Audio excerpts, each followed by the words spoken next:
Okay, looking at James chapter 1 verse 5 here. If any of you lacks wisdom, you should ask God, who gives generously to all without finding fault, and it will be given to you. We've talked a little bit about what wisdom is in a previous video there. Now, let's look at the rest of the thing, I guess. You should ask God for wisdom. So we discussed and saw in the last video that wisdom comes from God, that he is the one who gives it, he's the one who offers it to us. Proverbs 2:6, a really, really key verse. It says that the Lord gives wisdom, knowledge and understanding come from his mouth. And so we see, if any of you lacks wisdom, if you realize that you do not have wisdom, then the first step on that road to getting wisdom is recognizing that wisdom comes from God. And if you recognize that wisdom comes from God, then you will ask God for wisdom. And it says here, this, I love this, it says he gives generously to all without finding fault.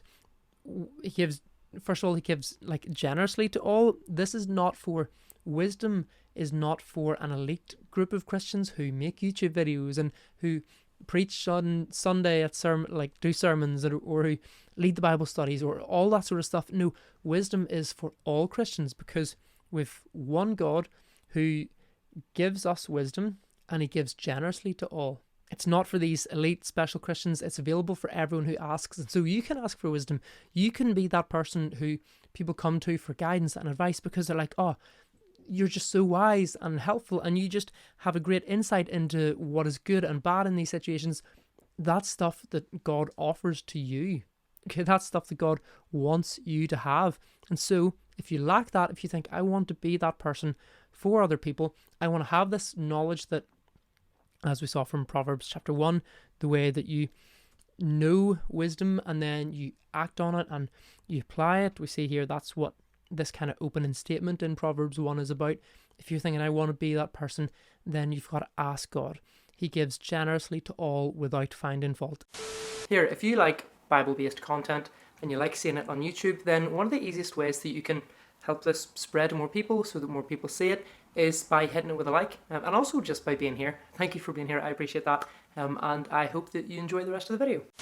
And that wee bit, without finding fault, I think that's kind of cool that he's not putting conditions or limits on it. He's not begrudging you and thinking, oh, okay, right, fine, I guess I'll give you a little bit of wisdom. No, he is a generous God. He's not stingy. He wants to give us this stuff. And so if you are coming to him asking for wisdom, it shows that you are humble and contrite and repentant and acknowledging God's place in your life and in the universe, acknowledging him as king and ruler over everything, and recognizing that you're not.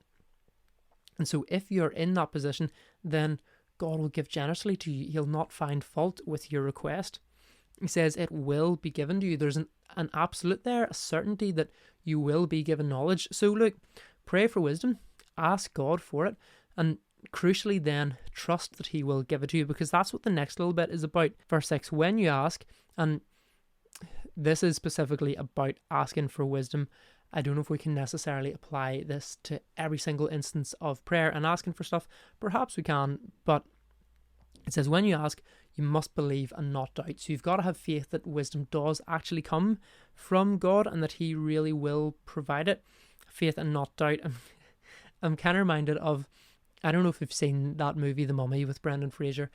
There's a scene in it where there's this big scary mummy and it comes out of the tomb, and one of the characters is this really like classic snivelling, conniving, just awful character, and the mummy's looming over him, and he pulls out a cross and starts saying the Hail Mary or something, starts saying some words, and then he puts the cross away and he takes out the wee like Muslim symbol. I can't remember what you call it, sorry if you're Muslim, and I've just called it the Muslim symbol, but he takes that out from on a necklace and he says something in Arabic, and then he puts that away, and then he takes out a Hindu thing, and he's taken out all of these various religious stuff. He's just kind of throwing mud at the wall, thinking if there's any God out there, maybe it's one of these ones and maybe they'll hear me.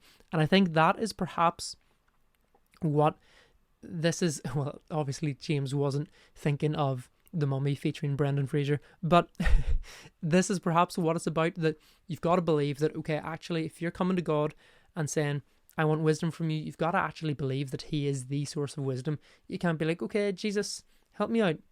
Now, I'll help me. Like, doesn't work like that. You must believe and not doubt, because the one who doubts is like a wave of the sea. If you think about a wave of the sea, waves have no power in and of themselves. They have no control over themselves. They're totally driven by the external factors of the wind and the tides.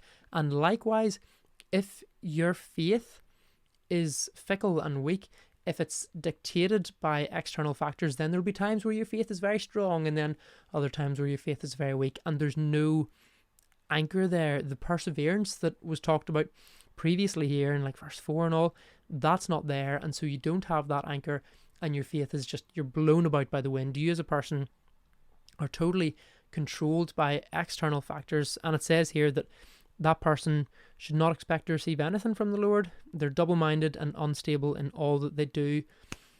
I think that it's probably fair to say, certainly it's been the case in my life, that knowledge of God and God-given wisdom, those things are anchors that steady you in life and that gives you a certain long-term consistency in your character and in your beliefs and in your worldview.